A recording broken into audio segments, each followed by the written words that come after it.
Excuse me, we're gonna go in and we'll review our consent agenda items that we'll be considering tonight.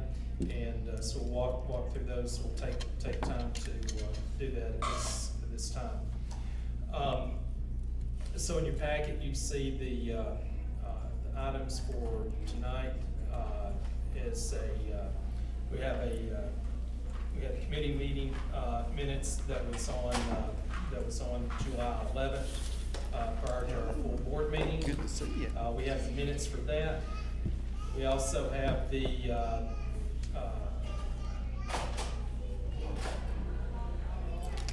minutes from our special call meeting on July 23rd, where we're considering the culinary project. Before I get too far ahead of myself, was there any questions on any of those meetings from the July 11th and July 23rd meetings? Okay, then now we'll move on to the, tonight we've got a couple of budget amendments and transfers.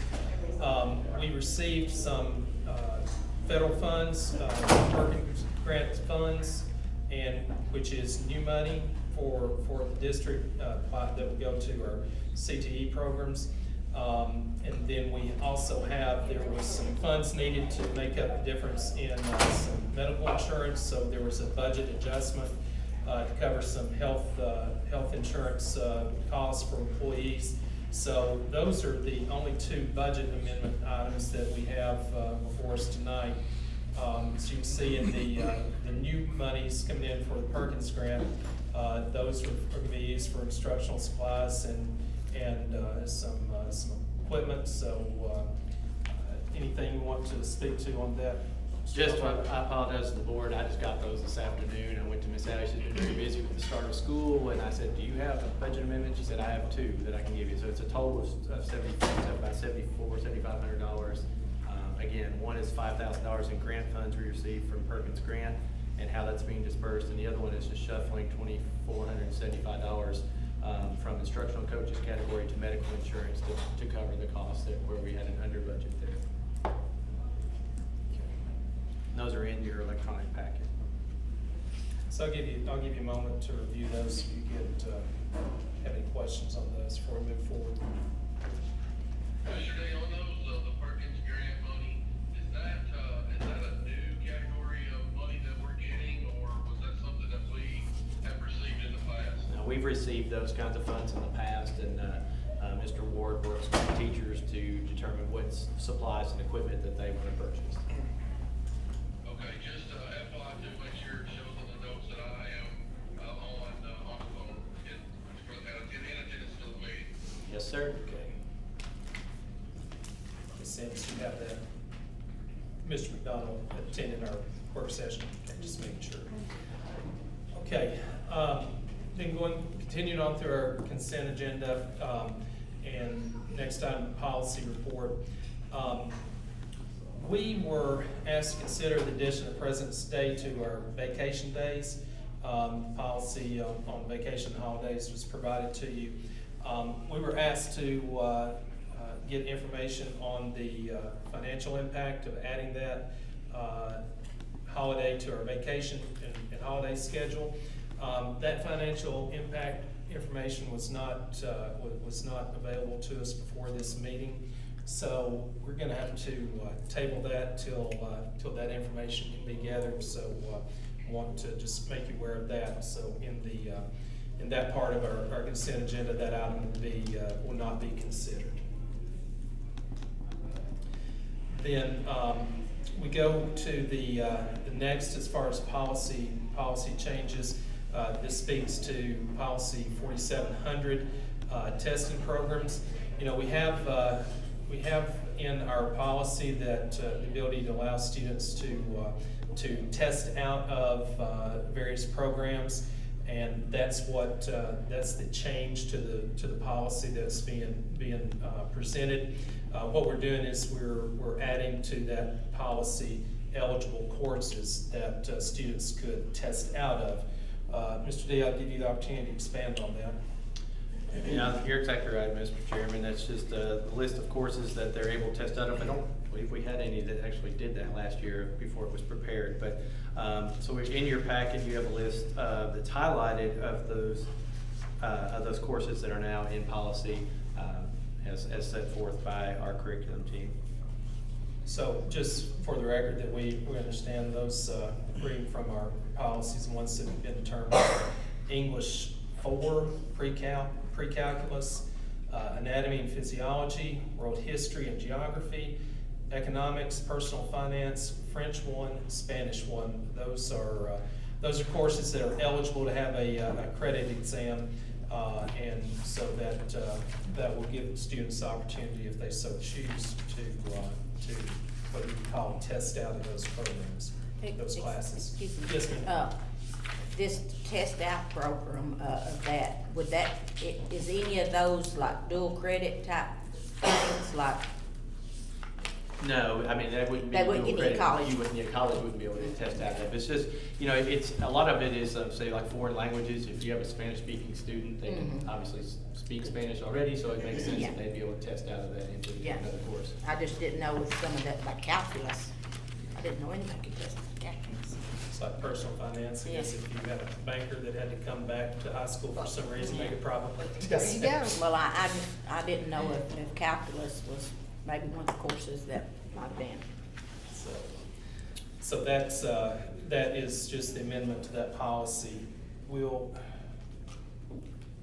That amendment, will that require a first and a second, or is that something we need to forego the second reading to get that in place in case students, we did have a situation that students wanted to test out of that before we came back for next month? It would be timely if we were able to forego the second reading, so that if students had that right out of this first semester, they would have the ability to do so. Okay, all right. I think that's really, really cool, because when I first was joining high school, I had been homeschooled, and I already taken Spanish and biology, so I had to take it all over again. So I think that's a very That cool. giving you the opportunity to take other classes. You can test Yeah. out and take Yeah. other classes. But I had to take them again, so that gives other people the opportunity. Yeah, there you go, there you go. By the way, Ms. McGill, good to have you here tonight. Did you have a good summer? Yeah, I just came from band. Oh, Had okay. to like leave in the middle of it. So. Well, we're glad you're here and glad you're back part of our boarding this year. Glad to be back. All right, then the next is regarding policy. So I think I mentioned in our work session a couple of weeks ago that the intent that I have for us this year is that we do a thorough review of our board policies, and we'll take those by section. So each month we'll have a section of policies to be reviewed. And what I've come up with is taking each section of policy and asking that you, and assigning each of you board members a particular policy number. And I have a shared Google document that will list that, but I'm going to email out to you your assignments for the various month. And so we'll be, I'll send that out, and what I'm asking you to do is that we review the policy, and we want to confirm that it's been reviewed, and we want to get a record of that. And then, if you have any comments after reviewing the policy, if we can make note of that and we start keeping a log of policies, so that way something we can all see. That way, if there's something particular policy that we want to address, feel the need to address, we can put that on an agenda and have that included in our normal course of business. What I would suggest that you keep in mind when reviewing these policies, that whenever you look at a policy, you need to be looking for shall statements, because shall statements means that as a board, we shall do this, and there's no, it's not an option. What we want to do is look at those policies and see what those shall statements are, so that way we as a board can make sure that we're hitting those points in our policy and making sure that's taking place.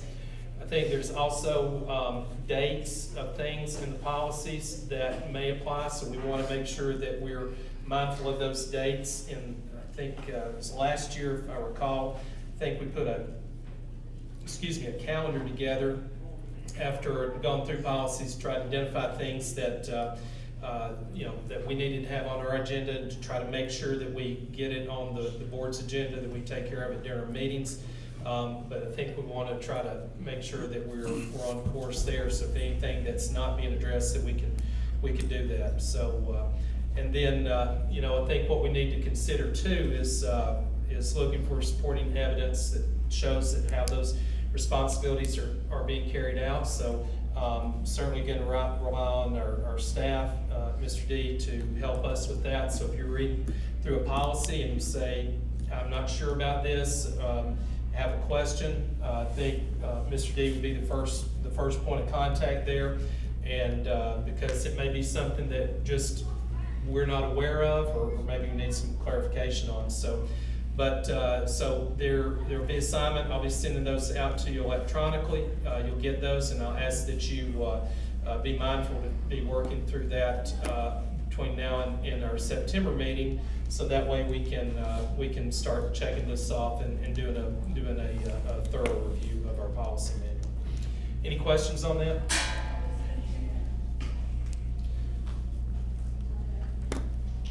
Okay.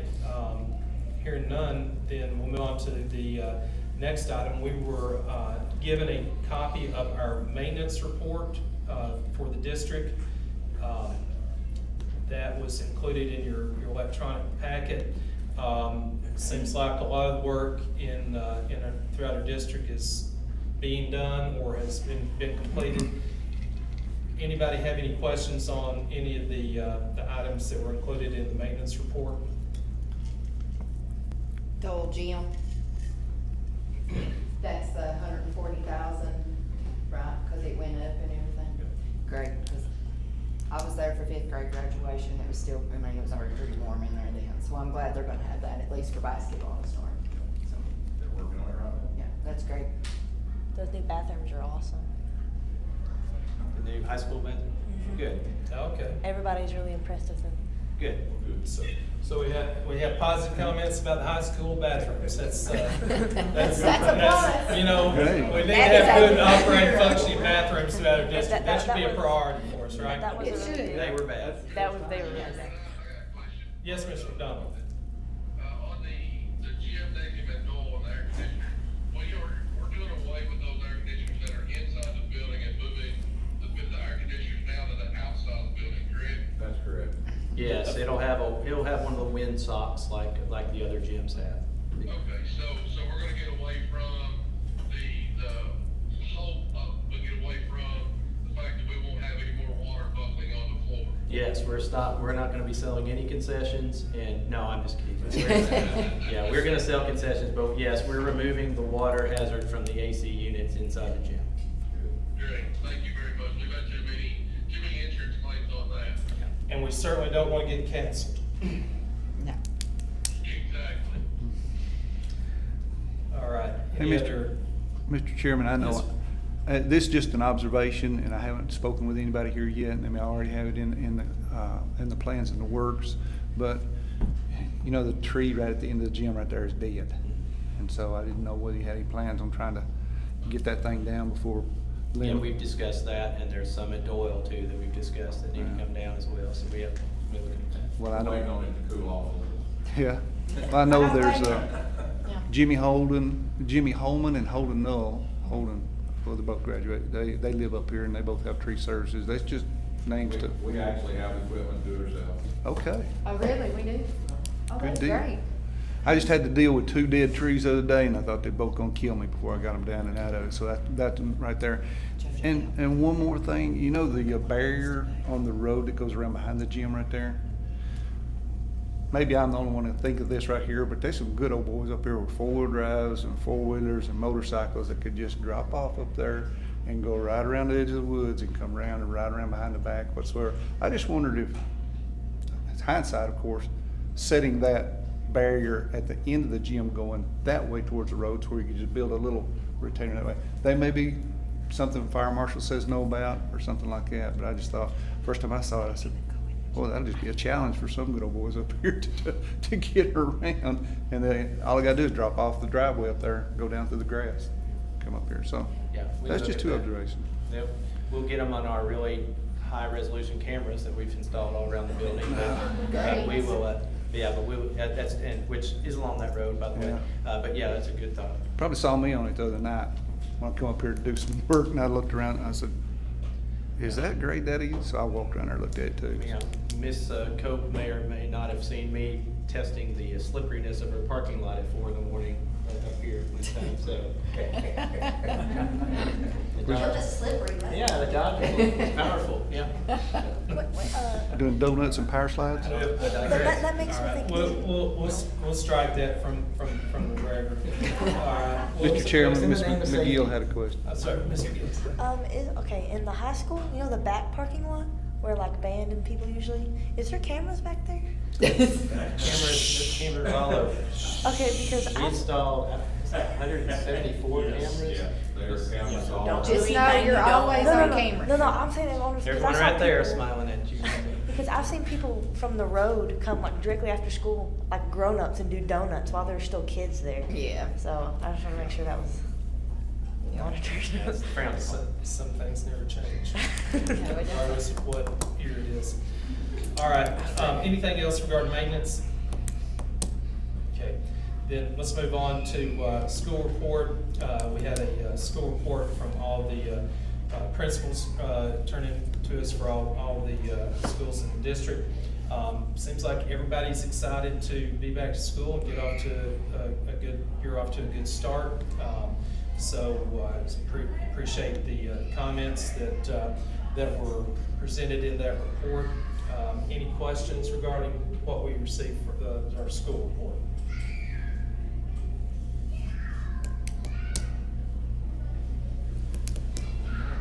Okay. If not, then we'll go to budget report. Mr. Hickey. Yes, Mr. Chairman, we did not have a budget report last month due to June being the end of the fiscal year, so definitely got some comments this time. So we ended the fiscal year with over 39 million, which represents 100.91% of our budget. This is over $5 million more in revenue than the previous fiscal year, much of which is due to the TISA funding and other things. Our expenditures for the fiscal year were over 38 million, which is 3.8 million more than the previous fiscal year. Expenditures did grow. They did not outpace our revenue growth. We ended fiscal year 2024 by adding almost $2 million to our general purpose fund balance. This brings the total general purpose school fund balance to almost $15 million as of June 30th, 2024. Overall, a successful year financially, in my opinion. Of course, this is from Mr. Markham, so that is great. And as far as July goes, that report, and of course this is also in your packet, but this report is slim on details due to we're only a month in. So I'll just kind of close with, at this point we have spent and received roughly the same as we did in July of 2023. So everything's looking good, and we thank Mr. Markham for those reports. Okay, thank you, Mr. Hickey. Any questions, comments regarding our budget report? Mr. Chairman, I have a question. Since the county has approved the budget with schools in it right there, I have a question about the concerning what will be the maintenance effort level starting out next year. Will it be 40 million, 43 million? About maintenance of effort. Maintenance of effort from the county commissions. Yeah. I don't know what that number is right now, but I mean, they're obligated to do at least what they've done Right. in the past. And there was some change because actually with TISA, they were able to back off just a little bit, if I'm not mistaken, that first year. Yeah, and the maintenance of effort is based on the county local revenue on local revenues that are coming from the county. Okay. Those have to at least maintain the same as they have been for the previous year. And we never have a problem making that maintenance. Or the local match under DEP or the local match under DEP. So that number this year wasn't affected by the increase in expenditures? No, no, Okay. it's based strictly off local revenue. Okay, thank you. So we wanted people to continue to spend money in our county. Right. Yes. Absolutely. All right. Any other questions for budget? Would you want to discuss, it's a question here, since the sales increase failed, do we foresee what that might mean? Was it already budgeted possibly for that increase? Okay. No, we definitely did not budget for that. If it had passed, it would have been great, kind of been gravy on top for the rest of the fiscal year, but no, we didn't budget for that. Smart. Thank you, Mr. Chairman. I think that's all I can think of. All right, thank you, Mr. Howard. Just want to say to our entire staff, thank you for being fiscally responsible. Thank you for watching spending. Budget is a plan of spending, but what really matters is what you actually do, and you're actually, based on these numbers, showing a very good track record of staying within the means of what our district's revenue is. So I want to thank you for that, and thank you for being good stewards. All right, then, any other comments on our budget reports? Okay, then, the next item would be our TLN report. So Mr.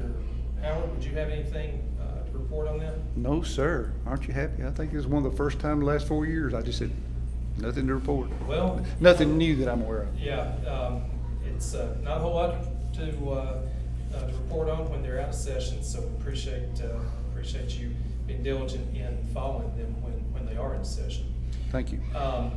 We don't have a monthly threat assessment report for July because we're not in school, so that moves us on to our personnel report. We did have a personnel report that reflects the new hires for dating back to January 24th of this year. Specifically looking at our new hires that were brought on in July, 18 new hires. And my understanding is that we have all but maybe one position throughout the district to be filled. Yes, I mean, we have, we still could use another special ed teacher if we could find them. Those are really hard to find these days, especially this time of year when everybody's already filled their staffs. But we're in much better shape than many of those around us. We did have one resignation, and we're going to be filling here in the next few days, and we have some good applicants. I think they're interviewing as we speak. So, yeah, overall, we're in good shape and feel good about our staff. Need 3 bus drivers. Okay. For the record, we do need 3 bus drivers per Mr. Alley. So if anybody watching or listening to this in our earshot, just make note of that, pass that word along. All right, then next we'll move on to consent, and included in that report regarding personnel reports, you can see the personnel changes, 6 pages worth of personnel changes that identify new hires, transfers, and terminations. So if there are any questions on that report, that was for the month of July. So hearing none, then we'll move on to, we have a FFA travel request, and my understanding is what they've done is they have given us a list of all travel requests that will be that they will be potentially attending for this year. it's my understanding they want us to approve their calendar travel request. So actually, a majority of these probably don't need board approval because they're not staying overnight. But they just sent them in one packet. They wanted the board to see all the events that they're going to. And they're not necessarily going to all these events, but they wanted to go ahead and get approval because throughout the year, they'll have students that qualify for an event and then they need to already have permission to go because it may be a short turnaround. So rather than you get piecemeal, get them throughout the year and get 4 here, 5 there, they just wanted to get them all out in front of you as quickly as possible. So. I think it's great. I loved being able to read all of it myself, all together. Yeah, then you know all the stuff they're gonna be involved in. Yeah. So a lot of it's just for informational purposes, but obviously the ones that are out of state and overnight, they need board approval. So, just to reiterate, just make sure for clarity, what we understand what we're saying is, this is a calendar of events that students potentially could qualify for, and given time restraints that may apply to some of these throughout the year, they're asking us to approve those travel requests in one motion. You've been given information about what the dates and times, whether it's going to be overnight travel or whatnot. But they're asking us to go on and approve these requests, so that way, if they do have a student qualify, then the work and the approval process has already been taken care of. So, did I restate that correctly? Okay, sir. So, just any board member have a question on that? Mr. Chairman, I'd like to say that this is a quite extensive amount of work right here, quite impressive right here. And if I see it right, it's from July to July. They go year round with their events and with, Like week to week. they don't go from school calendar to school calendar. They still work year round with, of course, I know some of the agricultural events during the summertime is when they need to be there the most. So, but, well, that's impressive to me. Yes, it is, very much so, and, I pity him. One question. Yes, go ahead, Mr. Dodd. One question I had, sorry to butt in on you, Mr. Young, but, are they still coming to our meeting in September to make a presentation to us? We were gonna extend that invitation, to It's them. on their list. Yeah, it's there. School board meeting 9/12. Yeah. So, I guess we can include it in this, that will approve them to travel to our meeting, next meeting. So. All right, okay, so, no more other questions on that travel, request, then we'll move on, to, next item, and there is a field trip. Is that? I'm sorry, that's a middle school FFA. It was Okay. separate, so it's with the previous All right, so it's request. with previous request. And that one really doesn't need board approval, but I just wanted you to see that the middle school program is getting off the ground and running as well. Okay, all right. So the next item that would be covered under consent would be just school board meeting location change, and I guess there's a reason that we need to change the location from our schedule that was White County Middle School in September. We're swapping those. They're just busy. The principals got together and said it would be better for their programming if they were able to switch those dates, and they were in agreement, and I didn't feel like the board would have too much objection to that, so they requested that we flip-flop those sites. Okay. So based on administrative requests, those school board meeting locations will change, and we'll get that updated on our website out to the public, and I'll make sure that that's noted tonight in my closing comments of where that meeting will take place. So next item is Centerstone Counseling Agreement. Have a memorandum of understanding between the schools and Centerstone of Tennessee. As you know, we have allowed this entity to come in and do therapy, school-based therapy during during the school year, where they're working with some of the students.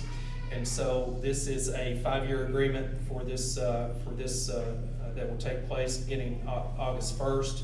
And it lists, the memorandum of understanding lists what Cornerstone will be providing. And it also lists what we will provide. There is no cost to the district. This is not a school program. It is just something we're allowing them to do this, provide this therapy within our schools. And just for clarity, their hiring practices, while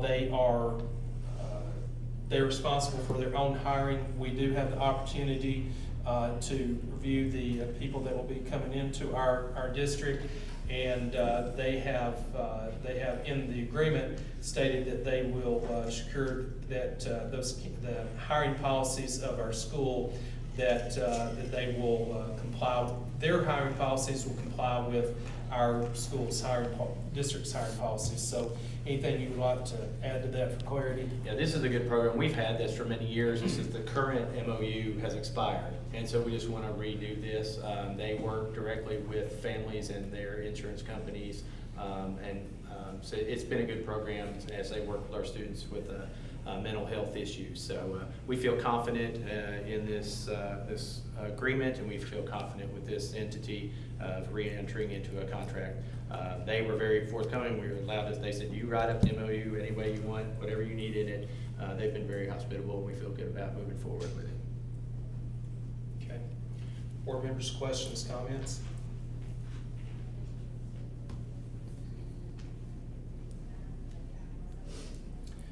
Okay, then moving on.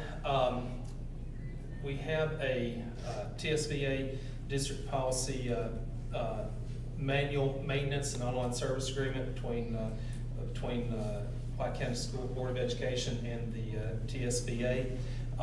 We approved this last month, but it failed to get my signature, so I apologize for that. So just want to let you know I'll be signing that tonight, and then that will go into effect. And this is a 3-year agreement that will that is expected starting this past July 1. So next item that And I will say that that's worth every dime that it costs, because for us to be able to keep up with all those policies would be almost impossible. Yes, I agree.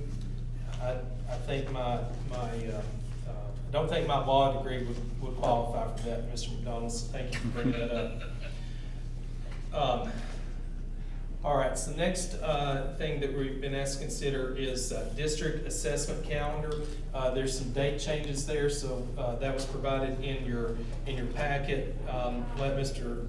D speak to that, as he has a highlighted version, and he can point you to the document that's included in your packet.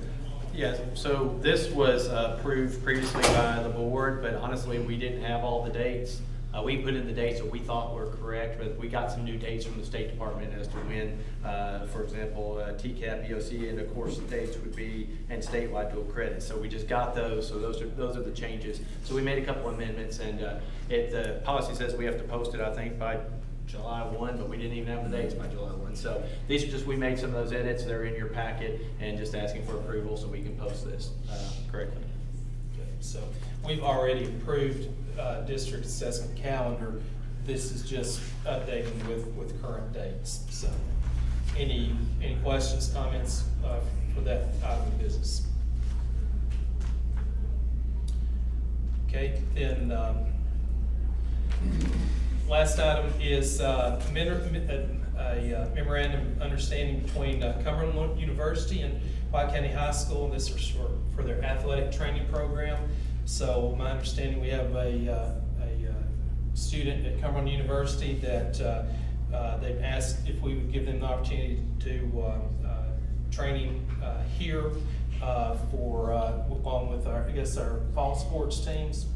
And so that's being requested, and again, the memorandum of understanding states the purpose and the responsibilities of both parties, and it was asked for our approval this evening. So, Mr. D, is this memo consistent with others that we've done in the past? If I'm not mistaken, last year we did one with TSU. Yes, we've done several with Tennessee Tech. They job shadow Brent Ryan as the athletic trainer, and Cumberland, we haven't done one with them, but they want to do the same, so. Is there any other programs that we do, any kind of clinicals with? They're not really coming, there aren't any coming to mind right now. We've done several of these, though. I think Brent had about 3 or 4 people with him a year or so ago. He had quite a team that was out there training with him, and he's that good. But, so this is just the first we've done with Cumberland, so we needed a new agreement. And as part of that agreement, you see it's documented about the individual going through the background check. So that was also included in this MOU. So we have all that documentation in front of us, been recommended. I hope coming in that I hope that they don't have a lot of opportunities to perform those services, but at the same time, hope this would help them in their pursuit of higher education. Any questions on the MOU for Cumberland University? Okay, if not, then I would ask board members, is there anything that we've covered that would be part of our consent agenda that you think would need to be pulled out for further discussion in our regular meeting?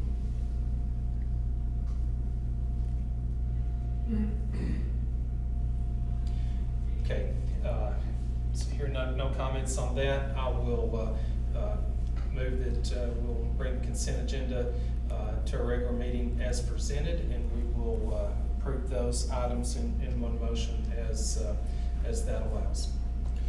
Any other comments or questions? Okay, if not, we'll call our work session to adjourn our work session and join our regular meeting at 6 o'clock. So you have, we're on the 21-minute clock. 21 minute That warning. was Tracy, watch it. Hey, Mr.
I don't know if it's gonna work or not. Okay, Oh, if I there. could have your attention, please, I'd like to call to order the August 8th meeting of the White County Board of Education to order.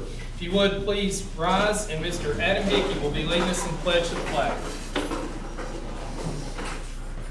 I pledge Allegiance to the flag of the United States of America and to the republic for which it stands, one nation, under God, indivisible, with liberty and justice for all. Thank you, Mr. Hickey. I'd like to welcome everyone here to tonight's board meeting. I especially want to thank Ms. Cope and staff here at Bonnycroft for their hospitality. It's been a busy day for them, I know, with the open house. And I know it's been an exciting period of time leading up to last Friday's first day of school here at the new facility here at Bonnycroft. And we appreciate the staff for allowing us to hold a meeting here tonight and sharing the excitement of this day in our new building. I want to take this time to recognize two individuals who will be serving as our school board representatives for this year. Senior Representative Joy McGill will be starting her second term as a board member, and then newly appointed junior representative will be Isabella Sackett. These ladies were recommended to us by Mr. Greg Wilson, the White County High School principal, after consultation with their administrative team, counselors, and teachers. And so when we get to new business on our agenda, we will be confirming their appointment as a board, and then their first official meeting will be in September. Also, like to recognize our guests here tonight in attendance, members of the public, and also for those whose term will begin, new board members whose term will begin September 1st, Ms. Lisa Officers of District 1, Mr. John Smith of District 3, Ms. Terry Douglas of District 4. Appreciate you being in attendance tonight and look forward to serving you in this next term. Tennessee Code Annotated Board Policy 1400 states that every meeting of the board is open to the public, except where law allows closed sessions. The agenda for the board meetings are posted on the district's website at whitecoastschools.net at least 3 days prior to each meeting.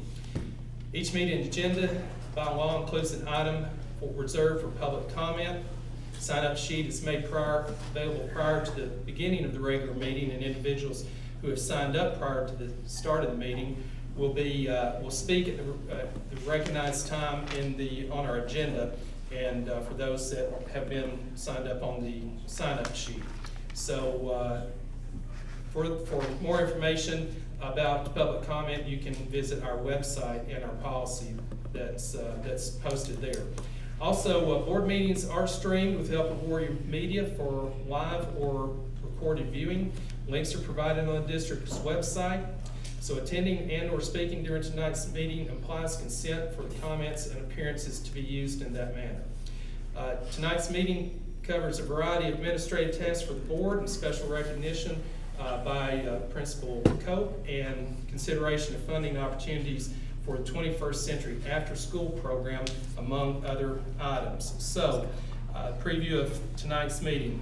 With that said, this time we would like for there to be a disclosure of any conflicts of interest on the proposed agenda for tonight's meeting.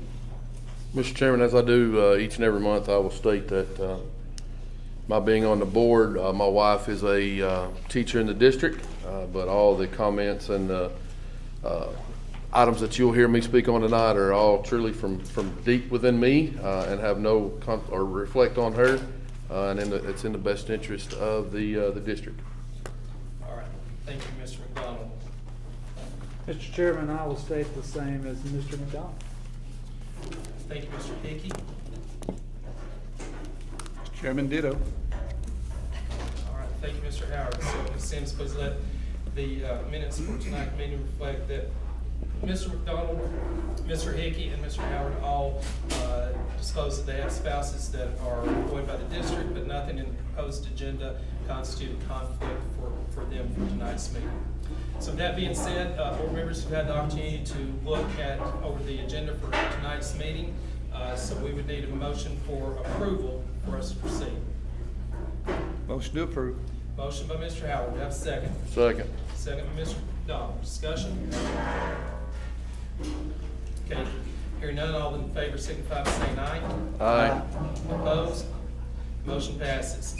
Next item on our agenda is our consent agenda. For those that were not here during our work session, prior to our meeting, items that were brought up for consent was approval of our minutes held on our July 11th and July 23rd. We had 2 budget amendments and transfers that were reviewed. We also had a policy report, 1 item which was posted, consideration of addition of President's Day to our vacation and holiday schedule. That has been tabled again because not enough information, board requested information was available at time of our meeting. We do have an approval of the changes to a policy 4700, specifically speaking to the ability for a credit exam, being able for students to be able to test out of and receive credit for courses, and we listed those courses in policy 4700.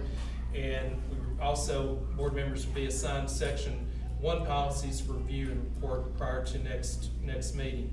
Our maintenance report was presented along with school report and our budget report. There was no TLN report, nor there was monthly threat assessment report. And we did review personnel's FFA travel requests that were made. We will be having a school board meeting location change in the month of September and October, where White County Middle School and White County High School locations will be changed respectively. We will be at the high school on the September 12th and the middle school on October 10th, as different from what was previously approved. There was a Cornerstone Counseling Agreement that was reviewed. We are fulfilling our execution of our TSBA service policy service agreement. There were some updates to our district assessment calendar that was provided when we had some date changes, so we made that adjustment to our calendar. And then we're entering into a memorandum of understanding with Cumberland University to allow for athletic trainer student to work with our athletic trainer during this fall semester. So those were our consent agenda items. Nothing was requested to be pulled out. So at this time, I would entertain a motion for approval of the consent agenda. So moved. Mr. Chairman, I was gonna say I would move and also add to the policy report on the approval of the policy 4700 to forego second reading. Okay, so let's take that, board members, it was, and thank you for bringing that up, Mr. McDonald. Policy 4700, it's been asked to forego second reading on that, so in the event that a student was wishing to test out of that, the listed courses prior to our next meeting in September, they would have the opportunity to do so. So Mr. McDonald makes a motion that we forego second reading on the changes to policy 4700. Do I have a second? Second. Second by Ms. Fowler. Discussion? Okay, hearing none. All those in favor signify by saying aye. Aye. Opposed? Motion passes. Ms. Sims, please make sure that that's noted in the minutes that policy 4700 will go into effect immediately if pending approval of consent agenda. All right, so this time I entertain a motion for consent agenda. So moved. Motion by Mr. Hickey. Do I have a second?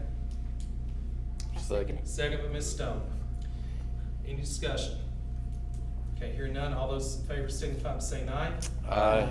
Opposed? Motion passes.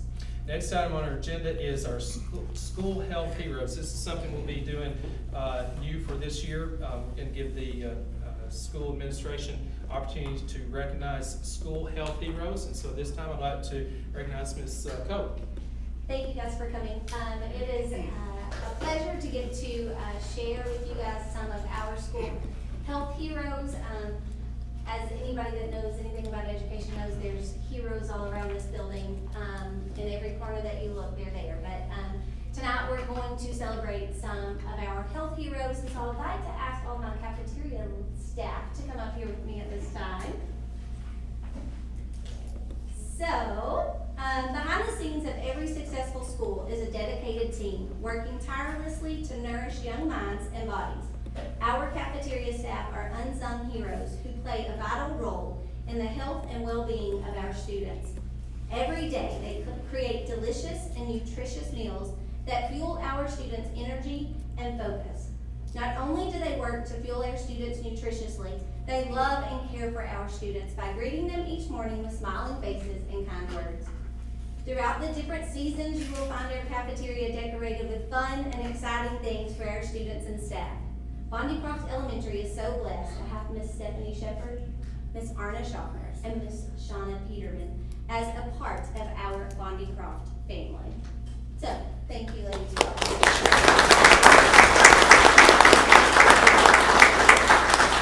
So, you will be getting, We have awards for you. They did not get finished in time, but we'll be bringing those to you and just but we certainly want to acknowledge you and thank you this evening.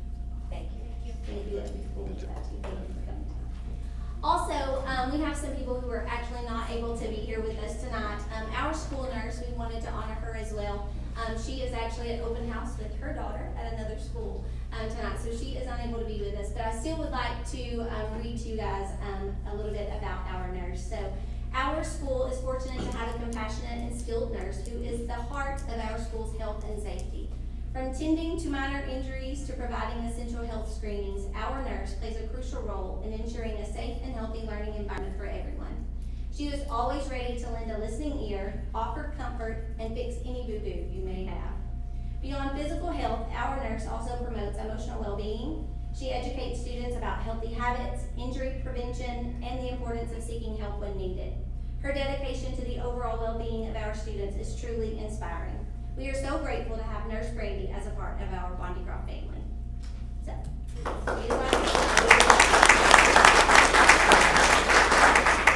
I'll be honest, this was kind of tricky whenever we started thinking about this school health hero.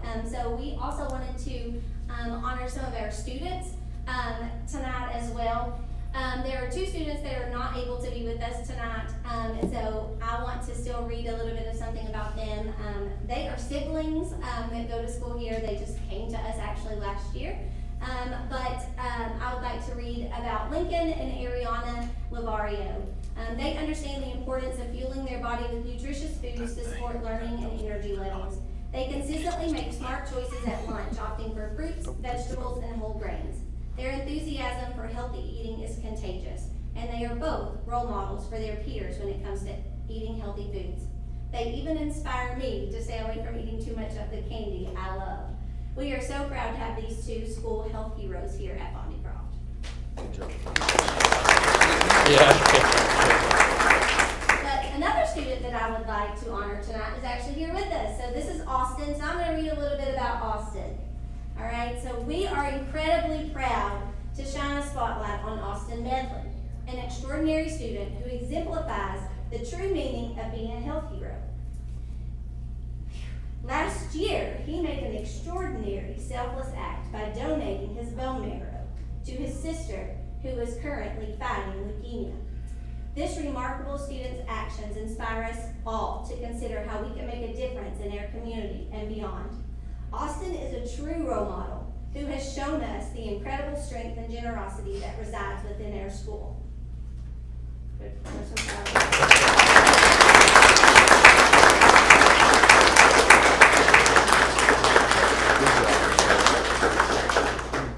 Please again join me in celebrating all of our school health heroes.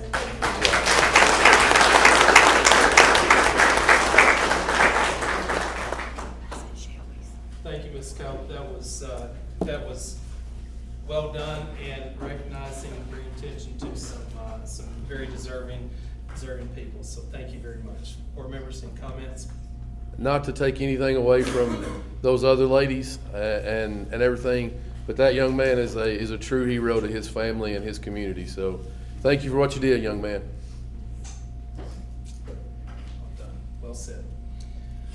All right.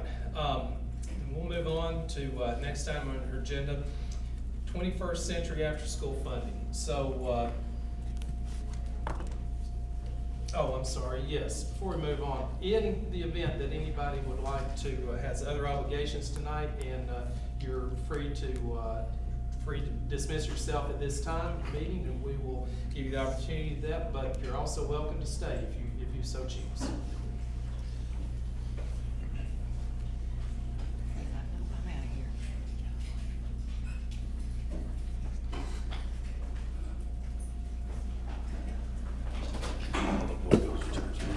So, next item on our agenda is 21st Century After School funding. So, just for the public and those in our audience tonight know that 21st Century After School program is funded by the federal government, and the federal government's budget runs different cycles than what the state does, and so we go into the year a lot of times anticipating funding, but not necessarily knowing exactly what that funding is. Thanks to good stewardship of our administration, we were able to start those programs and then wait on the funding amounts to be known to us, and then these are reimbursement grants, so then we can apply for reimbursement for what expenditures we have leading up to that date when the funds are released. This year, we, as always, we put in a request for funding for after school, but it was not approved. And so we as board members were made aware of that, and that was brought to our attention. And so tonight we're going to discuss this because we need to possibly take some action on this sooner rather than later. And so this time I'm going to give Mr. Drombarger the opportunity to explain what the situation is, where we are, and what action he may recommend us consider for tonight. So, Mr. Drombarger. Yeah, so for the over 15 years, we've been receiving federal funds for our after-school program, which is called the 21st Century Community Learning Center grant. It's also part of the LEAPS program, which is run in other districts as well, but it's all part of the same Lottery for Education after-school program. And we filed our application, just like we've had in the past. We had a very strong application. It was nearly 70 pages of information, and we were really blown away that we did not receive approval. We missed it by 5 or 6 points, and still trying to figure out exactly what that means and where we fell short. We're looking at that, but at any rate, we were not approved. And so what that means, currently we have 2 different grants that are running simultaneously. There are 4 schools that are on one grant, which is Bondycroft, Finley, Woodland Park, and the middle school. And then the other 3 schools, Northfield, Cassville, and Doyle, are on another grant. So it's intact right now. It's intact, I think, for the next 2 years. But right now, this grant cycle, that those 4 schools that I mentioned first would be affected, and that would be effective immediately. So in essence, we don't have an after-school program right now that is ready to be in place come August 19th when it was supposed to start. You can't appeal the scoring, but you can appeal the process. And so we are appealing that process. We feel like some errors were made in the scoring process, so we're working right now with our board attorney to appeal that. I don't know where that appeal will go, but we are going to appeal it because I feel like we have some a merited complaint there, and so we will be filing that to see if we can get some money after all. But we are shocked as any. We have another neighboring district that didn't receive funding in a similar situation, and there was no real justification for it. So with all that being said, we don't have funding budgeted right now for an after-school program at those 4 schools, including the one that we're in tonight. So I've shared that with the board and some options that we had. I've given you some number, and thank you to Ms. Farrah Griffith, our supervisor of supported learning, who's worked tirelessly on this. We did 99% of the grant work on this and came up with some figures. What you're looking at is 2 pages, and the long story short of this is the $199,000 number would be if we funded this program this year without the middle school program included. And the reason that the middle school was considered for elimination is we have a hard time getting students to stay for that program. The way that they do homework, they don't have a lot of homework given in middle school, because they do a lot of it in the classroom. And we've just found that those students are picked up pretty quick in the program. They're usually gone by 4:15, and so we're not getting our money's worth out of that program historically. So we looked at that from a cost savings. And then the other number, of course, the $233,000, almost $234,000 would be if the district wanted to fund that program in its entirety with middle school included. These are max numbers, so this doesn't include if we have snow days where we wouldn't be paying that money out. If there was staff that didn't come certain days, we would save some. There's some others, if we didn't spend all of our materials and supplies. So this is what the max numbers are for those particular programs. You know, I want to remind the board, the number came up from that $300,000 in capital funds that we talked about utilizing when we talked about the culinary program last month. That's an example of money that could be utilized here to fund this program over the next year. And the only reason three reasons I really consider it are students, parents, and teachers. There are students that need this homework help that won't get it otherwise, that won't get this academic help after school. There are parents that count on this for daycare, for until they can get off work. A lot of hardworking parents that are counting on this program. And there are teachers that are counting on this as part of the supplemental income, that we're counting on that going into the year, and we didn't know until just recently. We found out about less than 2 weeks ago when I informed the board immediately, and we've been working on a plan B since then. We turned in our application in March, I believe. It opened in February, turned it in March, and we just found out 2 weeks ago. So the timing is terrible. So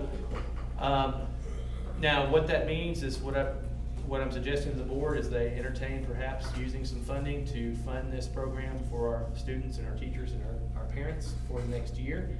What that means for the following year, I don't know. I'm hopeful that we're gonna win in our appeal and maybe we'll get that money back. I can't guarantee that.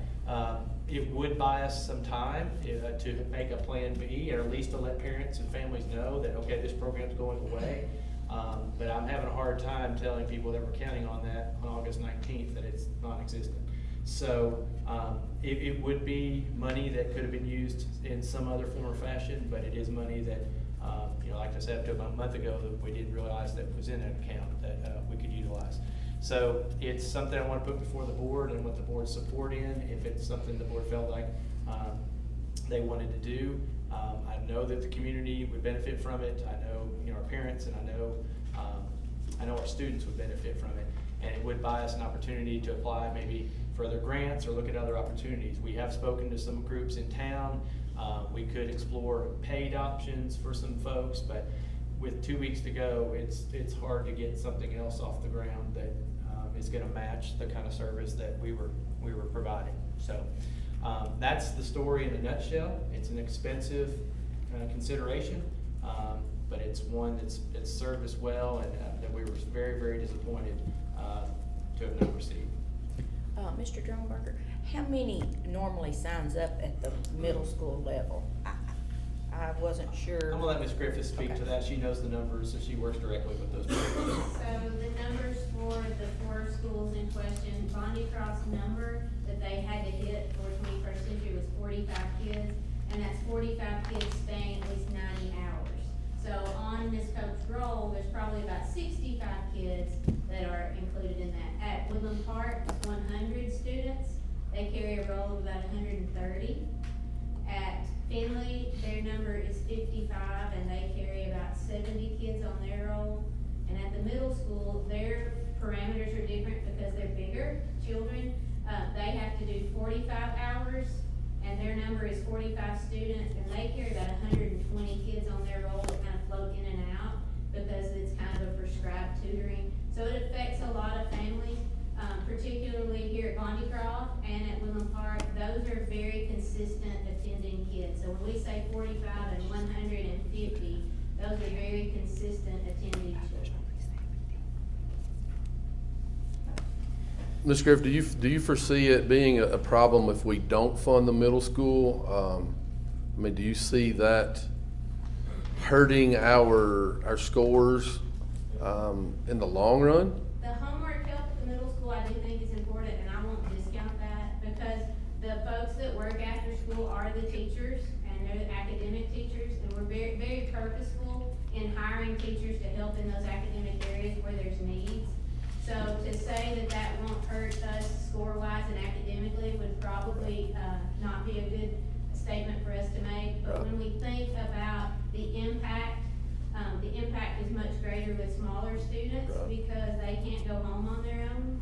You know, the homework, load, as Mr. D mentioned, has shifted. Not as much homework is being handed out. But those teachers are not only helping with homework at all the schools, they also are doing other remediation and acceleration things when kids don't have homework. So there would be an impact academically at the middle school too. I've had several calls on all the programs and just spoken very highly of the entire program system-wide, from the schools that are continuing to get funded or these that are losing their fundings at right now.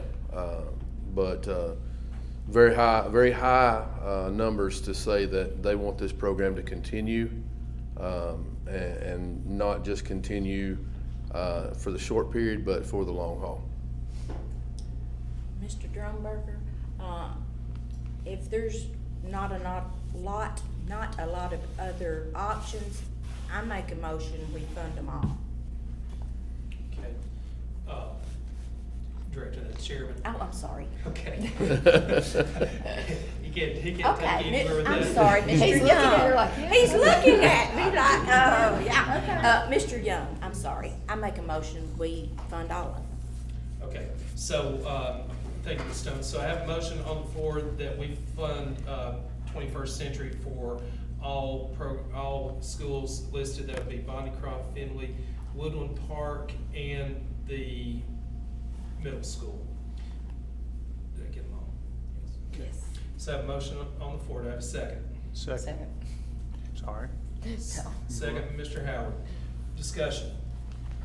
So yeah, Mr. Chairman, I love the after-school program. I've been personally involved in it several times before.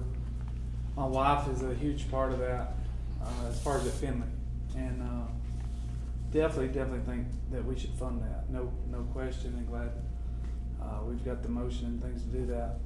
So just two things on my part. Glad that we're doing that. Just thinking back from a month ago where we didn't fund the program. So how are those people going to feel? So I'm definitely worried about that.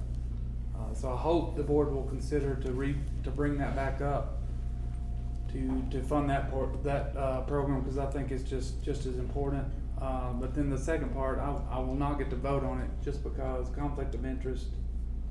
My wife benefits greatly from after school, so. If I could speak to that, Mr. Chairman. Sure. We've talked My wife extensively don't, so I back can to vote for it. the topic of culinary arts, and worked with the high school administration. I worked with Mr. Ward, that he's been talking to the teacher. I feel like we have a good pivot there that could still address the needs there. There's considerations of going into of using a lot of that money, that ISM money, to still benefit that program and upgrade the current space as good as it can be. But they've even talked about, and this is still in the planning stages, about pivoting into dietetics and getting into school nutrition. You still be cooking some things, but it's more about body health and nutrition. That could spin off into connections with FFA, connections with sports medicine, and things like that. They've already talked to MTSU about a partnership there, about dual credit courses, and what they also like about that is it's what they consider a level 2 CTE program, and so it's more feather in the cap as far as the Department of Education goes.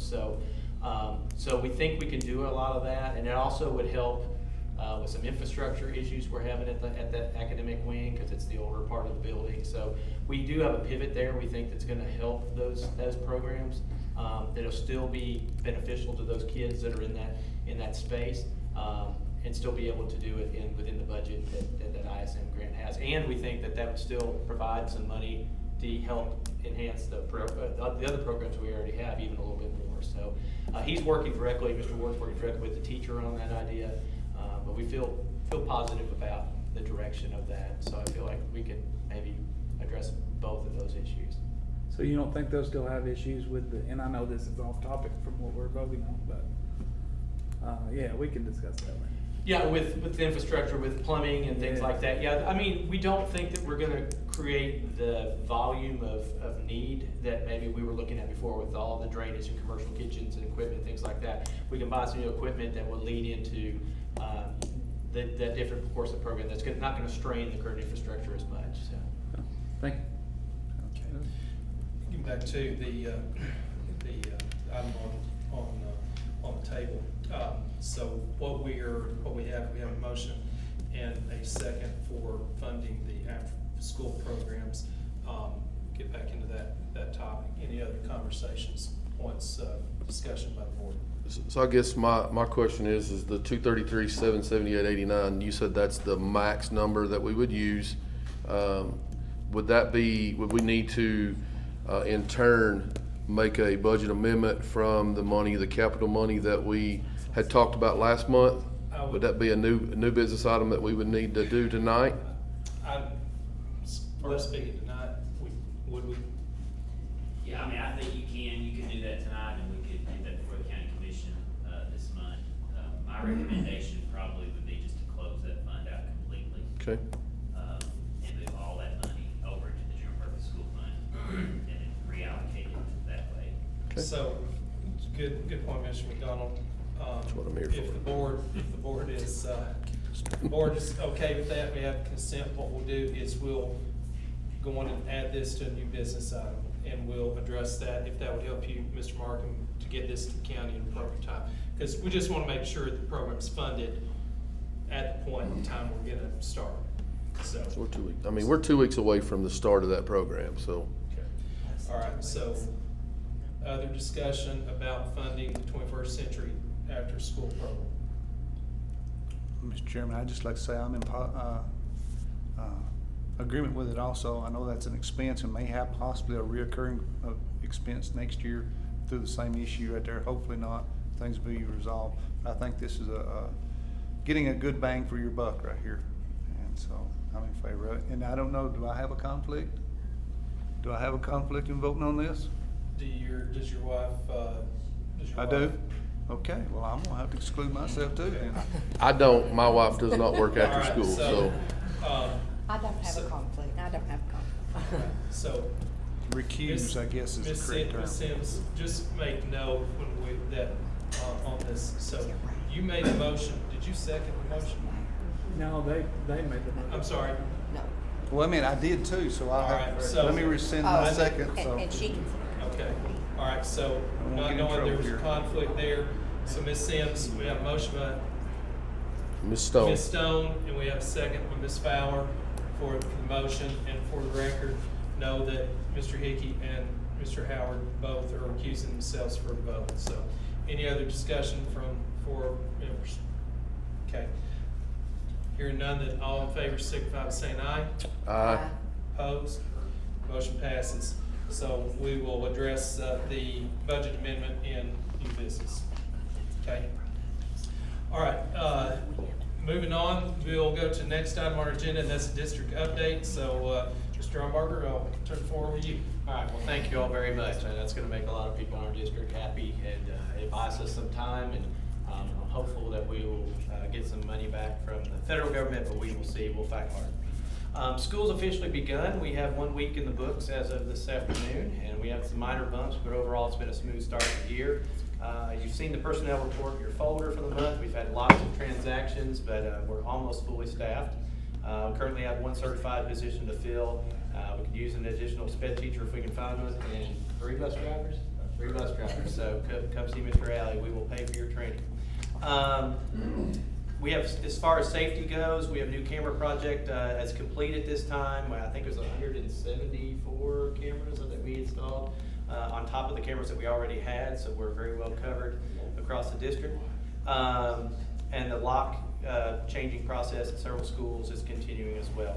Academically, we poured over data from last year's testing. I'm personally meeting with each school principal to discuss their vision and goals for the year as we go through what we call a coaching conference, and those are ongoing. Financially, we received additional special ed funding this week, and that's exciting. We are always falling short in that area, so the federal government giveth and taketh away in the same week, so we got some extra money. We are looking at our needs. We're kind of assessing where our strongest needs are before we implement any of that particular funding to new positions, but so we're evaluating our needs right now. Athletics, football, volleyball, soccer, and others are starting playing matches. White County High School has its first high school football game on Friday the 23rd. The middle school girls soccer team won their game on Monday, and the girl that scored the winning goal may or may not have been named Drumbarger. The greenhouse project at the middle school was finished, and we're scheduling the building dedication ceremony soon. School began on time at Bonducroft, and we're so excited about this building. I hope everybody enjoys it. I've had so many people tell me they think it's the best looking school in the district, and I'm really proud of that. It's well deserved here at Bonducroft, and happy for this community. Look forward to, if you haven't got a chance to take a tour, please do before you leave this evening. Lots more going on, but at this time that completes my brief director's report. I'll be glad to answer any questions that you all have. All right, board members, thank you, Mr. Drumberg, for that report. Board members, any question regarding the school report?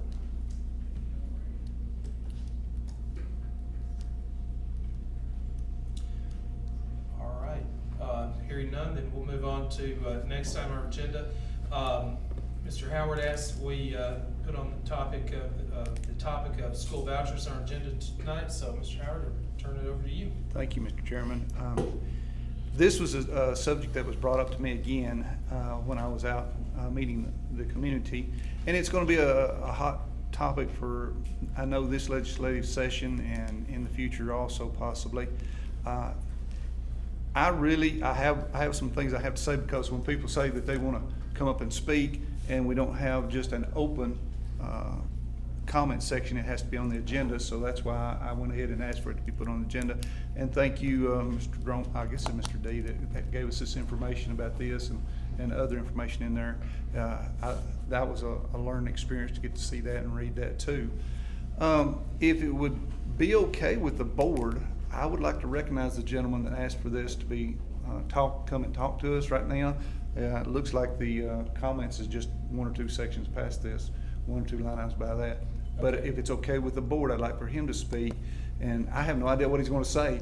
So if he covers what I've got written down right here, that'll just get everything taken care of. Okay, so on our sign-up sheet for public comment was Mr. Dan Lees. Is that who you can recognize? Yes, sir. So board members, on our public comment, Mr. Dan Lees asked to speak during our public comment section of our agenda. What Mr. Howard is asking, since he's going to be wants to speak on that topic, if we would allow him to be recognized now. So is there any objection to that, board members? No. Okay, so this time, Mr. Lees, I give you opportunity to speak. This will still apply under public comments, so you will have 5 minutes, and I ask our Vice Chair, Mr. McDonald, to keep track of the time. Why vouchers, or why alternatives to public school? Why would some parents want to have their children attend school somewhere other than any public school? There are some legitimate reasons that I will share. In 2024, about 3.7 million children are being homeschooled in the United States. Homeschoolers spend an average of $600 per student per year. Public schools spend an average of $16,400 per student per year. Homeschoolers typically score 15 to 25 percentile points above public school students. Education is much more than reading, writing, and arithmetic. It includes the development of character and convictions and training in either obedience or rebellion. The Christian home is God's primary source for the education of children. Some of the reasons parents would choose homeschooling or private schooling over public schools includes the following: a customized curriculum, they can accomplish more academically, they can use custom teaching methods, provide a safer environment, and teach and impart a particular set of values. The NEA, public school management, and personnel do not like competition because it threatens their near monopoly. After working in various businesses and manufacturing for over 50 years, I saw that competition is the most powerful force that keeps costs down, quality up for customers. it also works for schools. School choice is a rising tide that lifts all boats. However, there is nothing standing in the way of public school improvements that would reduce parents' desire for their children to be homeschooled or to attend a private school. You must teach kids to read well, write well, and do math well. If a child cannot read by Christmas in the first grade, the school is deliberately using failed methods to teach reading. 83% of parents favor school choice. Not surprisingly, the NEA opposes any voucher system or parental school choice plans.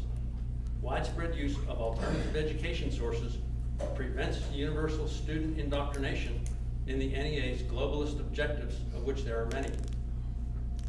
A few of the inappropriate topics pushed on pupils by the NEA include global citizen education, global warming, sex education, American democracy. The NEA uses this term in several places. However, we have a constitutional republic. Article 4, Section 4 of the Constitution. The NEA should really try to get this right. Separation of church and state is another thing. Sorry, this is not in the Constitution. It is a Marxist lie that is repeated regularly. The First Amendment of the Constitution is very clear, and there is no mention or hint of separation of church and state. Many parents also object to the NEA intent that public schools provide counseling services, health services, psychological services, family planning counseling, really, and other specialized clinicians. These are family responsibilities and do not belong in the public schools.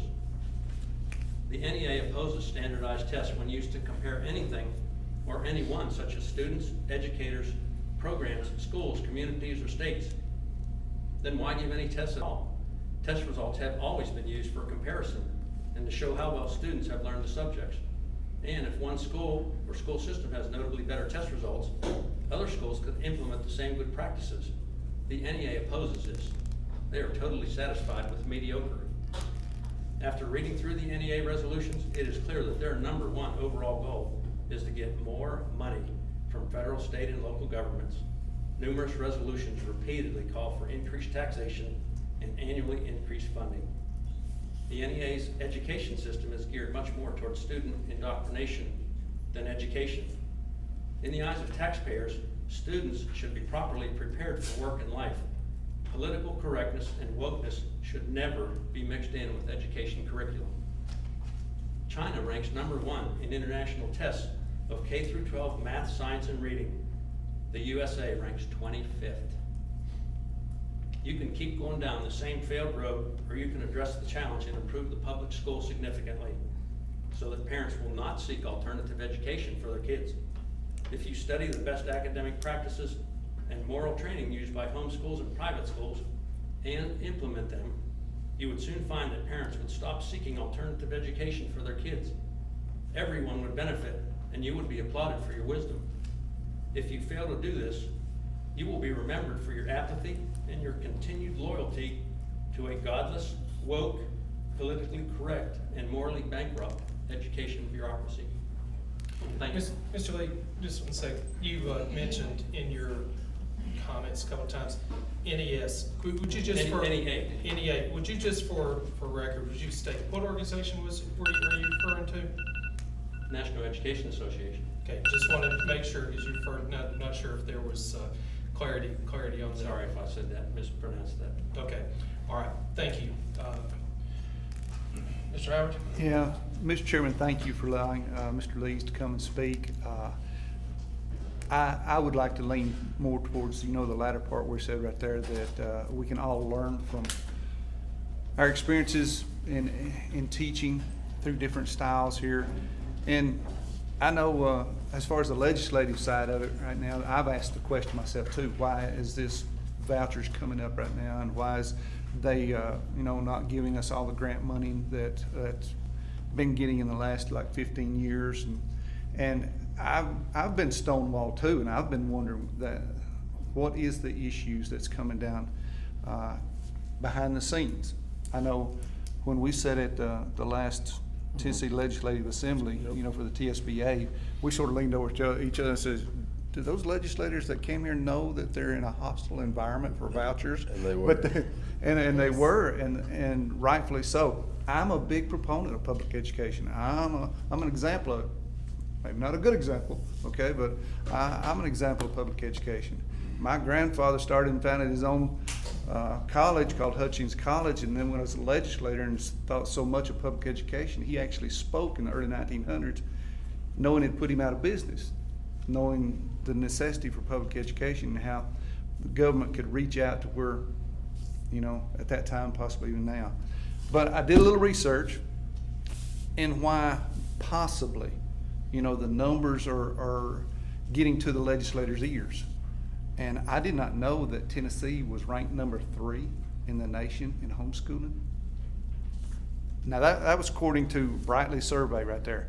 Now, once again, I'm promoting public education, okay? But I'm just wanting to give a little information here for us all to learn and be able to put to future use for you guys. And so if we're 3 in the nation right there, why? To try to examine that. They say that's approximately 40,000 students enrolled in 2024. And then that's not counting private schools. Christian schools could get up to another close to 30,000 students in the state of Tennessee. So you're looking at 70,000 potential, if these numbers are right, that Brightly survey said right there. And I haven't fact checked them. But you know, that's well over 10% of the potential student body. And when I've heard the statement made that White County is setting at a net 0 increase in student body since the 1960s. And with I've heard that statement. So if all this is true right here, with all the numbers of people moving in here, what can we do as public education supporters? Look at that is attractive to homeschool and attractive to Christian schools. And can we possibly, I know we have more legislation on top of us that hinders what we have a lot of good teachers that are Christian and morally that want to, and they're working their hearts out. And I know that federal regulation and state regulations come down on top of us that won't allow us to give us the flexibility and the time involvement where students can be in the community. You know, and personal values. As public education, you can't take 1 million, well, for how many, was it 4 million students in the state of Tennessee? Something like that. 1? Okay. Please forgive me for having that wrong. But, and have all personalized study courses. But if we could just pick one thing that is attracting homeschoolers and private schools right there and bring it to public education. So future leadership, future legislative sessions, future questions to present to them right there and say, look, you know, we want our public school. You can't find, well, let me back up. I don't think it can be done any better than public education is doing right now. If you get a homeschooler that's really excelling, boy, they've got an outstanding parent or something. And because of the resources that public education has, they're against the wall or already at a disadvantage in my opinion. But yes, you know, with all the other individual attention and everything and opportunities, their grades can excel if the student's available too. But for the numbers, I wished we could have a balance of both. And I know I'm asking something that's above our pay grade and legislation, but sometimes we get their ear. Sometimes we get to say, hey, you know, what if? You all are the ones that makes the laws. Can you all think of a way? What if we can get a balance, a compromise somewhere, a win-win situation, instead of, I'm scared that this, and I guess this will be the final statement, I'm scared that voucher system is gonna be a fight over just the money and no other questions or topics to talk about. And so that's the only reason that I have anything right here to say.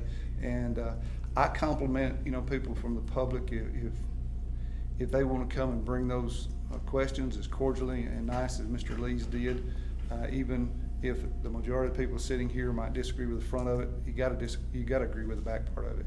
There's somewhere we can work together, and I think you all can take it and improve upon it. I hope so. I hope it came across right. I hope I came across right because I support public education and our teachers and our staff. So, thank you, Mr. Howard. Comments, board members? just for a little clarity, do we have any record of how many people in White County are homeschooled? Haley, can you speak to that That's number? gonna be Haley. Sure. Not to put you on the spot. Not to put you on the spot. Haley has never turned down a spot to speak. So we do have to do homeschool reports twice a year. That's required by the state, December 15th and May 15th each year. Last May, our final report went into the state. We accounted for, and this is gonna be an estimate, okay, because it's been a minute since I've looked at it, but around 700 students who were registered in our office homeschooled.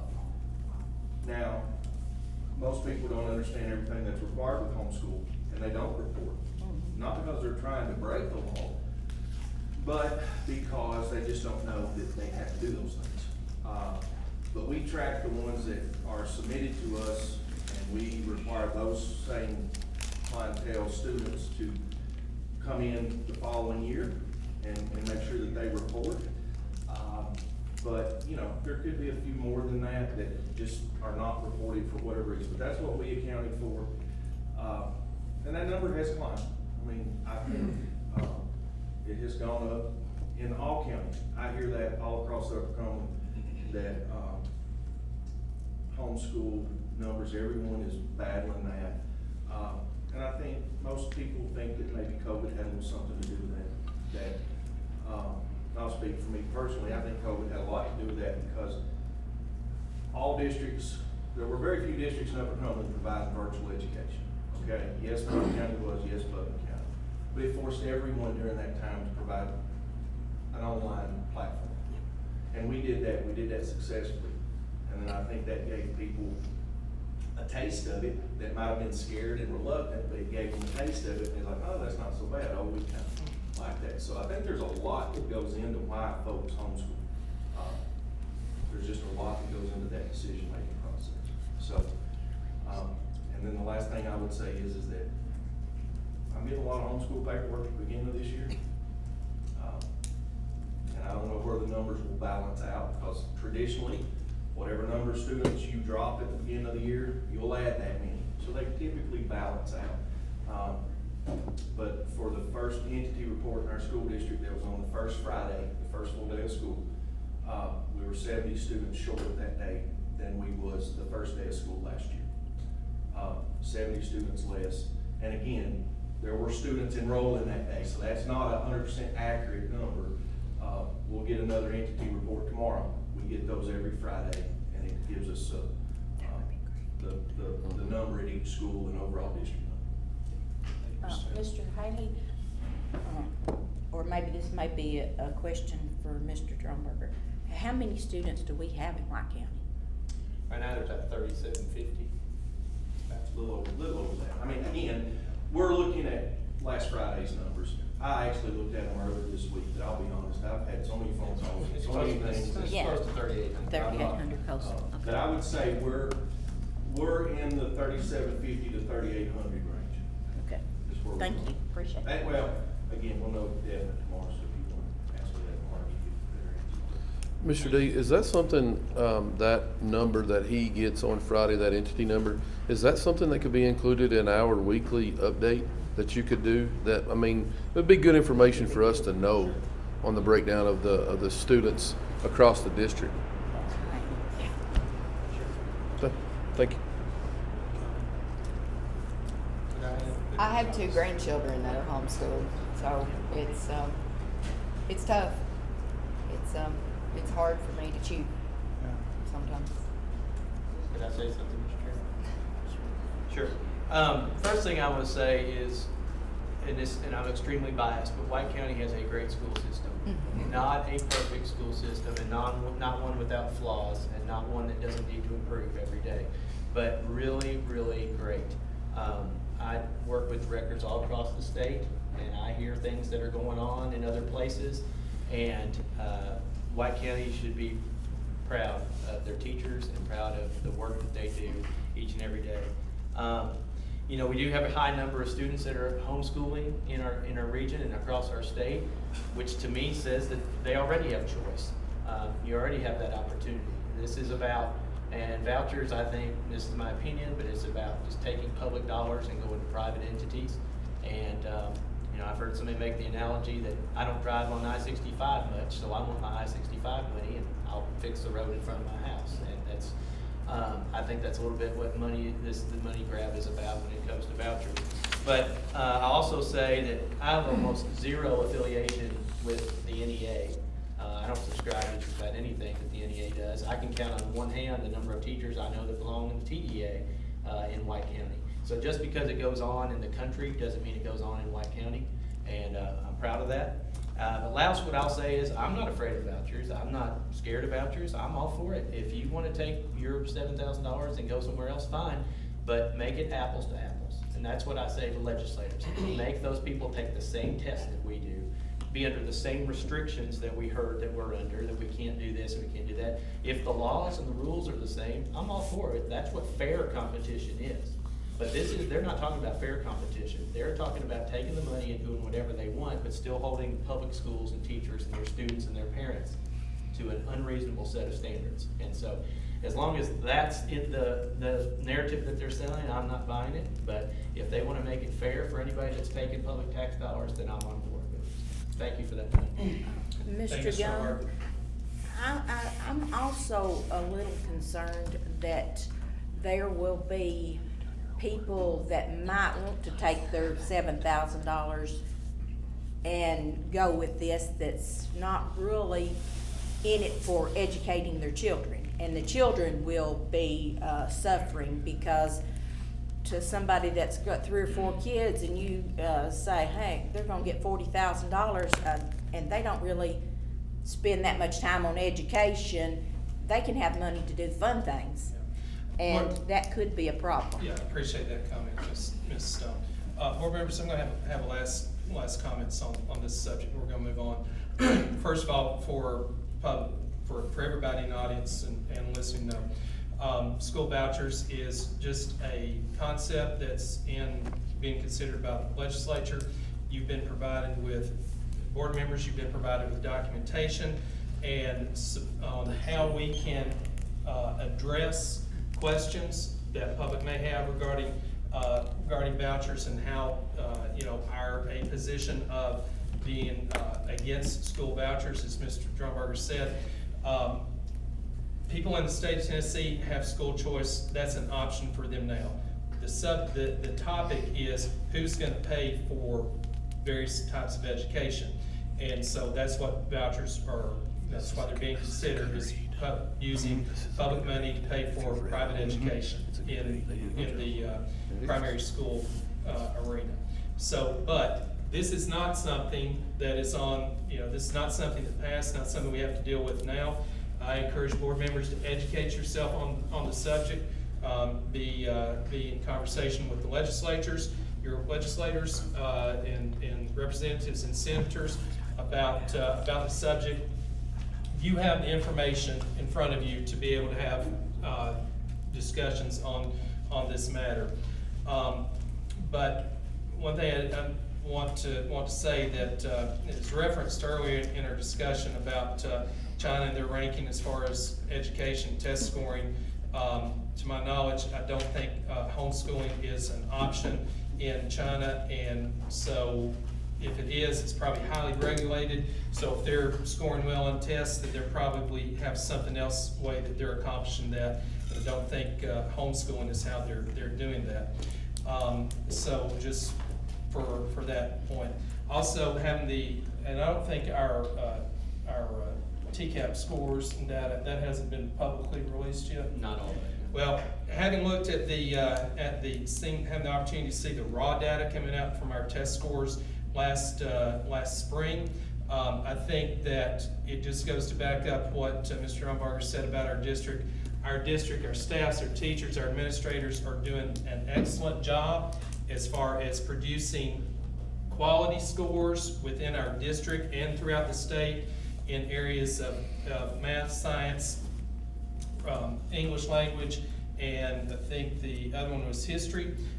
So the scores, ones that they're testing in, we're getting very positive, ranking very high in our district and across the state. So I think that our administrators and our staff, they are doing a good job with with the tasks that they have in front of them. So I think that anybody that would consider moving to an area because quality of public education, we have that to offer.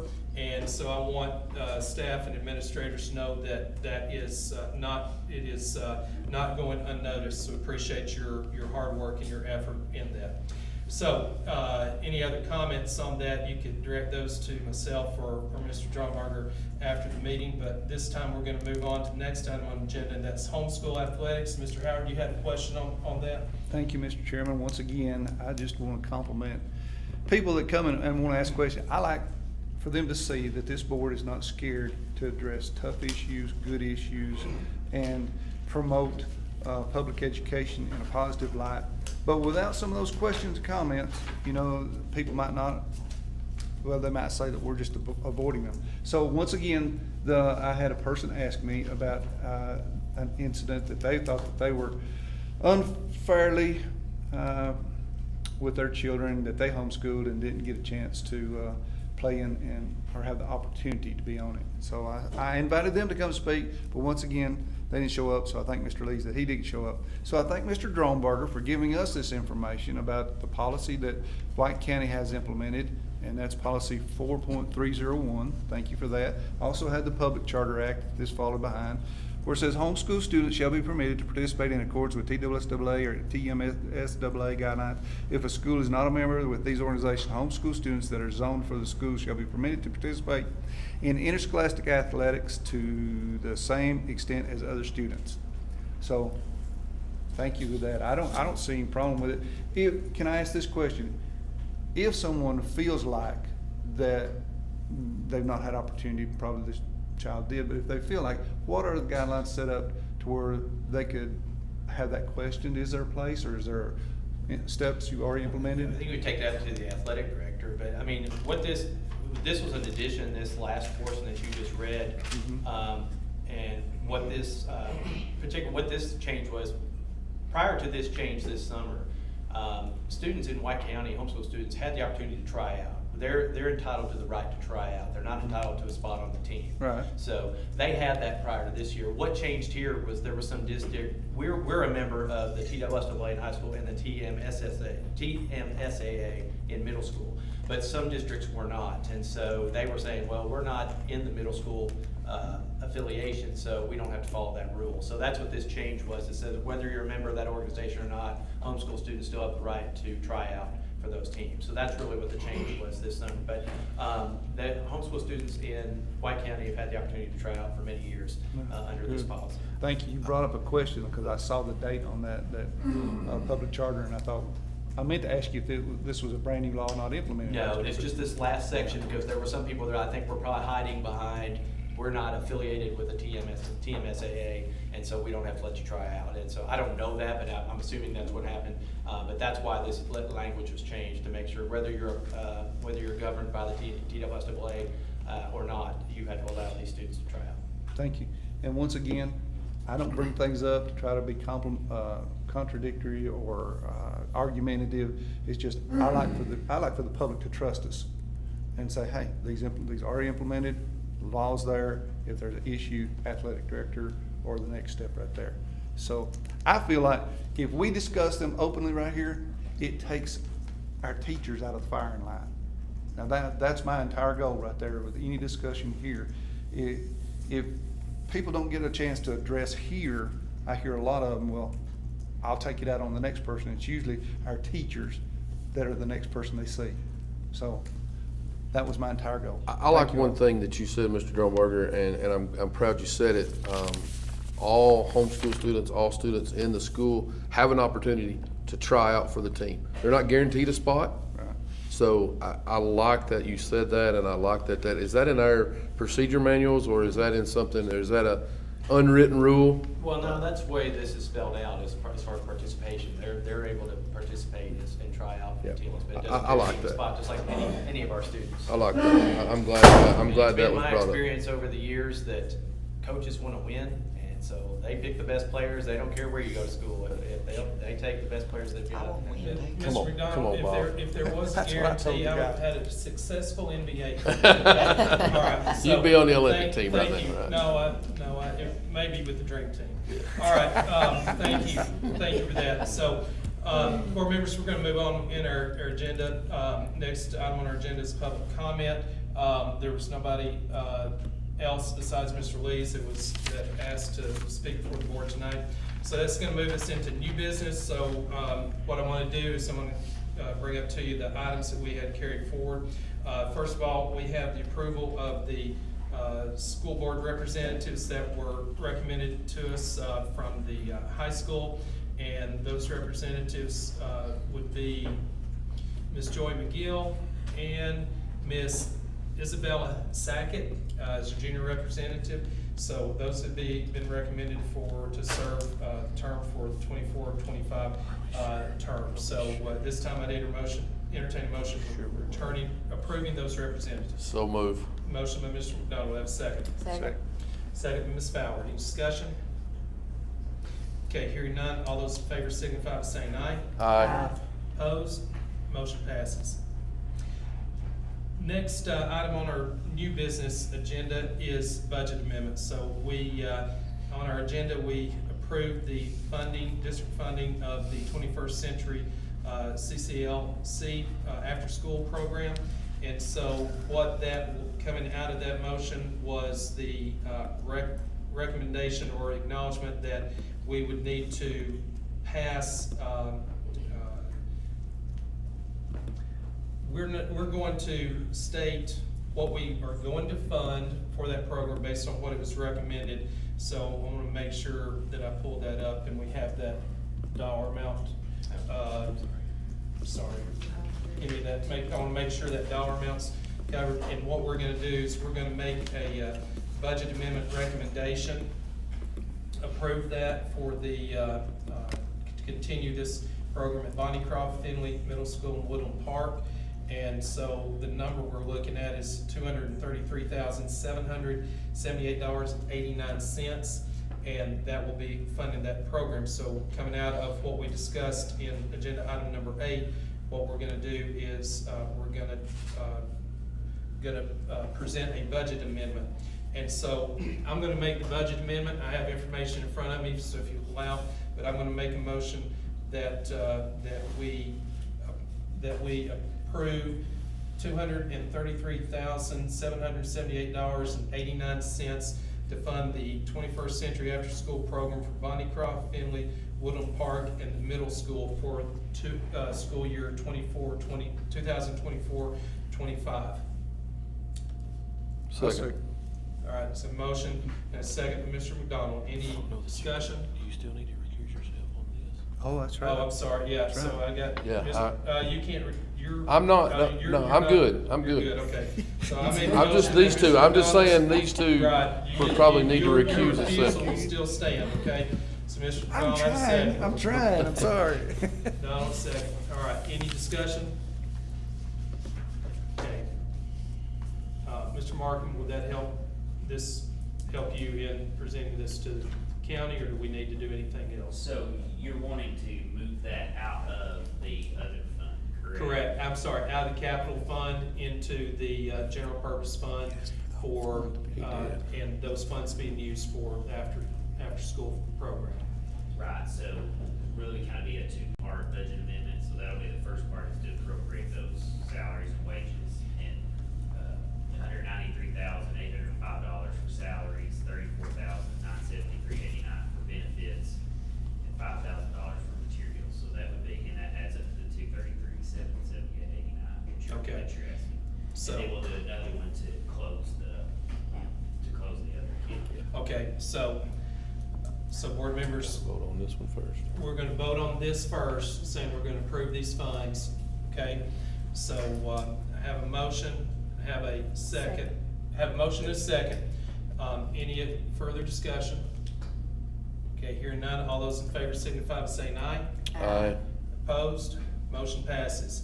So next, I'll entertain a motion for transferring money out of the capital account, and do you have that? Yeah, closing that capital account is $372,460.83. No, so we're gonna have to minus the 233,779, No, right? because we're just moving it, No, we're you're gonna moving it. close the Okay, capital okay. account and move it to general purpose All school right, funds. so I'll make a motion on the number that he gave us. Hold on a second, let me get it. Yes. 372,469 and what? $460.83. Okay. I'll make the 82. motion. Okay, I'll make the motion, you read the number. all right, so I have a motion to transfer $372,460.82 out of the capital account into 83 cents. He's dyslexic. How about we just make all those? Come on, don't throw too many things at Bob. He's doing good. Hold on. Rein it back in. And we will, close the capital account. Absolutely, absolutely. I'll make that motion. All right, so I have a motion. I'm gonna second it, cause I get to on this. You can second, Mr. Howard seconds, That's right. okay? Any other discussion, board members? I'm sorry, Ms. Sims, but I know you'll get it. Get it, go ahead. That's why we record it, okay? That's the reason why we record it.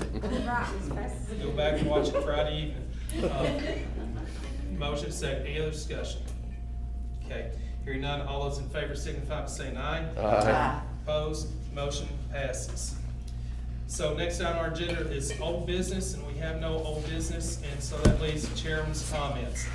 Our next board meeting will be September 12th, 2024 at the White County High School. We will have a work session at 5 o'clock. We will have a regular board meeting at 6.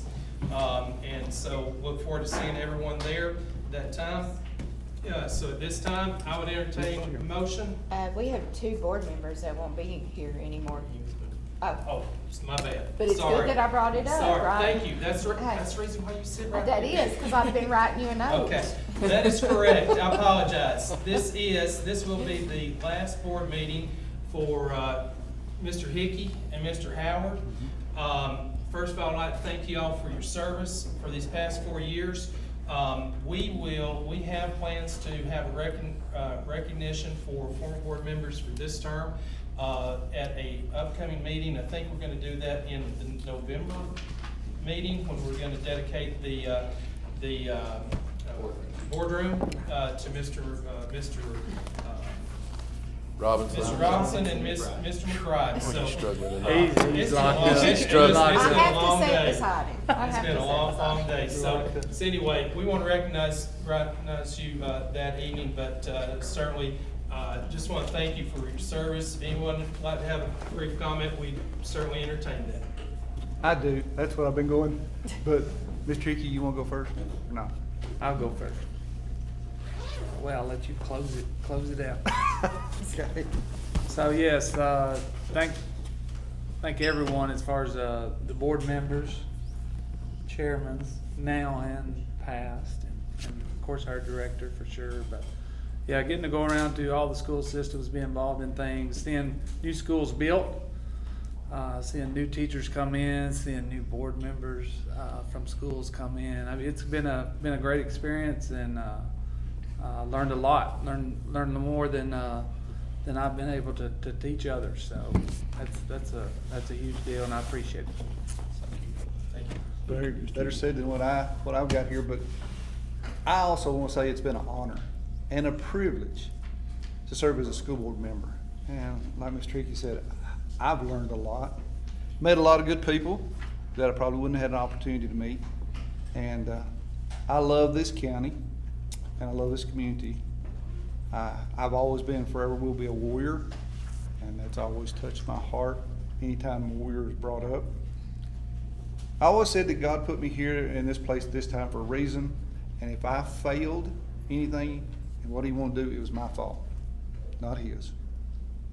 I'm extremely proud of all our schools, our students, our parents, especially our great teachers and staff. And I do want to wish them, Mrs. Douglas, and the other new board members and the present sitting board all the best. I hope you have a great year and a great future, and thank you very much. Thank you, sir.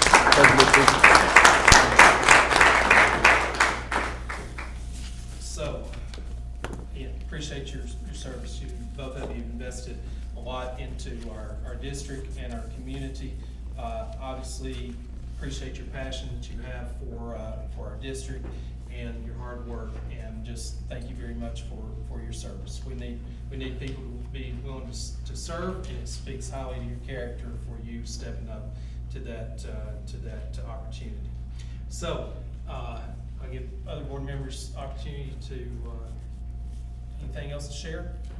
I just want to say it's been a pleasure working with both y'all. Adam's gonna miss me most. And so, but no, it has been a pleasure, and, thank y'all for taking me under your wing when I come in. I also want to say they're going to be greatly missed, and they've done a very good job. And I would also like to say, I would like the youth members, I think they're all here, to stand up and introduce themselves. Oh. Oh, okay, all Put right. on the spot here. So with, On the spot. we'll start in district order, starting at District 1, so Ms. Officer. Hello, my name is Lisa Officer, and I was born and raised in White County, and I'm looking forward to representing. Thank you. Mr. Smith. John Smith, I was not born and raised in this county. He's from West Tennessee. Oh. We won't hold that against you. No. You're welcome, John. I was not from West Tennessee. I'm from Waverly, which is on the western border of Middle Tennessee. You're West Middle Tennessee. You get that in the minutes, right? West Middle Tennessee. West Middle Tennessee. But I'm excited to be part of this group, so thank you. Thank you, Mr. Smith. Ms. Douglas. Hello, my name is Gary Douglas. I was not born and raised here either, but I've been here since 1989. I have one son, and he was born and raised here, went through all schools here. I'm very proud to be here, and thank you very much. Thank you. Thank you, Ms. Stone, for bringing that up. Very good. All right, well, board members, appreciate your work. We covered a lot of ground tonight, and even appreciate your patience with me as I struggle through getting through the end of the day. You're welcome. But, and Ms. that's the reason why Ms. Fowler's Yeah, not we'll right get you here. through it. It's just it's the way it works. But anyway, that being said, and again, thanks to Ms. Copeland and administration for having us up here and for the nice open house. So at this time, I'll entertain a motion Right here. for Motion to approval. adjourn. Motion to approve, Second. approval, and second. All those in favor say aye. Aye. All